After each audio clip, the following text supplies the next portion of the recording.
Növbəti sualda deyilir ki, Qur'anı xətm etmək istədikdə, Kəhf surəsinə çatanda, cümə gününə düşərsə, Kəhf surəsini həm cümə niyyəti ilə oxumaq, həm xətm etməyi, davam etmək niyyəti ilə oxumaq lazımdır. Bir dəfə oxuyum onu, iki niyyətlə, yoxsa ayrı-ayrı. Ümumiyyətlə, xətmin ardını namazda oxumaq xətm sayılırmı? Hər iki sualı ətraflı izah edin, zəhmət olmasa. Demək, cümə günü Kəhf surəsini oxumağın böyük faydası var. Böyük savabı var.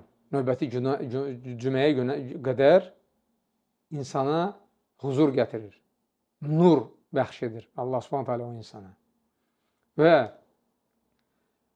Quranı xətm edən insan cümə gününə gəlib çatanda istərsə iki niyyətlə bir dəfə Kəhf surəsini oxusun, yəni həm xətmi niyyəti ilə davam edir, həm də cümə günü üçün.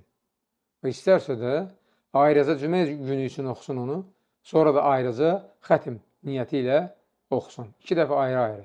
Yəni, hər ikisi icazəlidir. Və ikinci sual,